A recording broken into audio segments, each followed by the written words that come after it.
Ciao gente, io sono John Mira e benvenuti ad uno degli speciali di Wikos e oggi parliamo di Evil Dead, in italiano La Casa.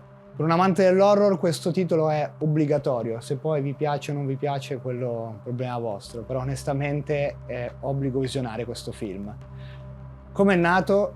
Diciamo che da qui parte la carriera di uno che si chiama Sam Raimi. Per avere i finanziamenti per questo lungometraggio hanno fatto prima di tutto un cortometraggio. Il cortometraggio si chiama Within the Woods.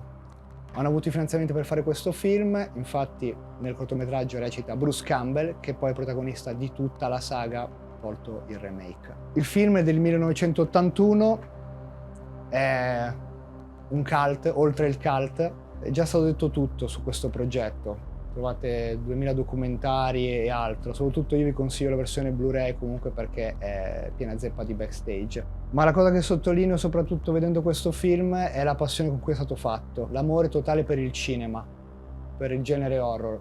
Un regista che ha cambiato il modo di fare quel tipo di film, un budget risicato come potete vedere anche dal making of. La trama ai giorni nostri risulta pressoché usurata, perché comunque un gruppo di amici che va in un cottage a fare una vacanzetta trovano un libro demoniaco e loro si divertono leggendo il libro e sentendo un audio ritrovato lì in questa casa. Ora hanno fatto 2000 titoli uguali, siamo nel 2023 e la trama ormai non ha più fonte di essere originale, ma all'epoca, 1980, era comunque una base solida e l'ambiente, prima di tutto nel primo film, dà non angoscia ma sembra già grottesco a vedere il cottage. Il tutto è girato in una maniera particolare già dall'inizio, dalle prime inquadrature, e avendo tanti limiti di mezzi, di budget, il regista con il supporto diciamo anche di amici, perché erano persone che si portava dalla scuola di cinema, ha dato una freschezza al prodotto comunque. Infatti attaccare la telecamera sull'ariete, le soggettive, la shake cam, tutte genialate di una produzione che era con dei limiti, ma avendo tanta passione ha creato qualcosa che è rimasto nella storia del cinema. A differenza di altri horror, i jumpscare sono ovunque, il film non punta a farti saltare dalla sedia. Sì, ci sono alcuni momenti, cose che entrano in camera, demoni che saltano e altre scene, però punta più sull'esasperazione e la follia dei personaggi. Da qui Sam Raimi ha fatto vedere che per lui gli attori erano parte da distruggere con il set. Andavano lanciati, sporcati, ogni tipo sembra di tortura che possa fare un cineasta, un attore. Lui ha cercato di metterlo con i limiti e la simpatia verso tutta la troupe, di esasperare quello che si vede in camera. Quindi, concludendo con il primo film, io lo consiglio in modo spassionato. Sam Raimi è uno dei miei registi preferiti. Da questo prodotto comunque, ora come vedrete, parte un'intera saga, remake e anche quello che deve arrivare ora al cinema comunque. A distanza di 42 anni, la saga continua a generare film. Ci sono dei validi motivi, secondo me. Passiamo a La Casa 2. Più che sequel diretto del primo, questo è un remake. È la stessa trama, gruppo di amici, cottage, libro, registrazione.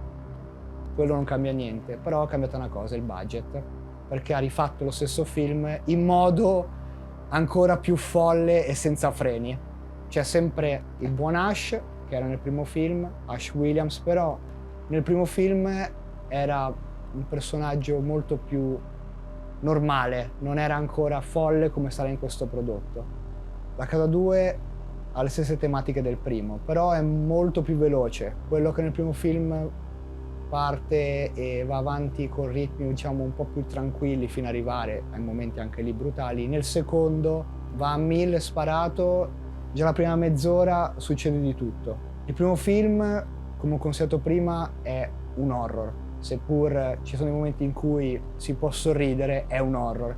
Il secondo già ci sono i primi passi che vanno verso il demenziale o le situazioni ironiche, ridi. Automaticamente in alcune scene lo spettatore ride ed è voluto che si ride. Sam Raimi, diciamo, ha voluto comunque innestare dei momenti comici o con attori come Bruce Campbell di slapstick.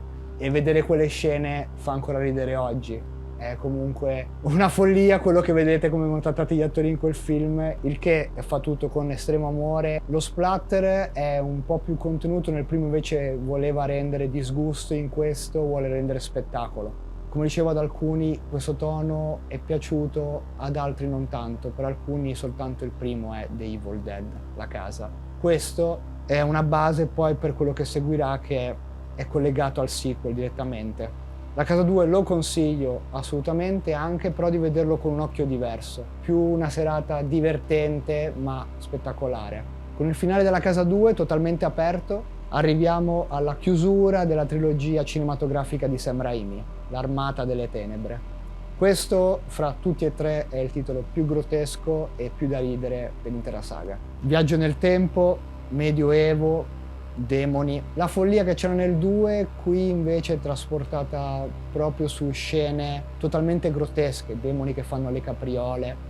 All'inizio la scena del pozzo, quella è una delle cose più belle secondo me del film. Consiglio anche questo, sì assolutamente, però se vi è piaciuto non tanto il 2, questo vi piacerà secondo me anche meno il terzo, perché va nella via totalmente del ridere e gli ultimi 10 minuti soprattutto chiudono la saga in un modo spettacolare, sì, e fa proprio ridere. L'obiettivo di Sam Raimi della produzione di questo film era far divertire comunque, intrattenere. È il film meno violento dei tre, meno splatter dei tre, anche perché tutte le scene di violenza sono molto più fumettistiche. Raimi che passando da una produzione piccolissima del primo film arriva a questa con esterni, castello, comparse, una marea di effetti speciali pratici. C'è un balzo che la saga comunque conclude in un modo secondo me dignitoso. Però la saga di Ash non si conclude con questa opera, continuerà. A livello cinematografico Sam Raimi chiude qua la sua personale storia, poi vedremo in futuro.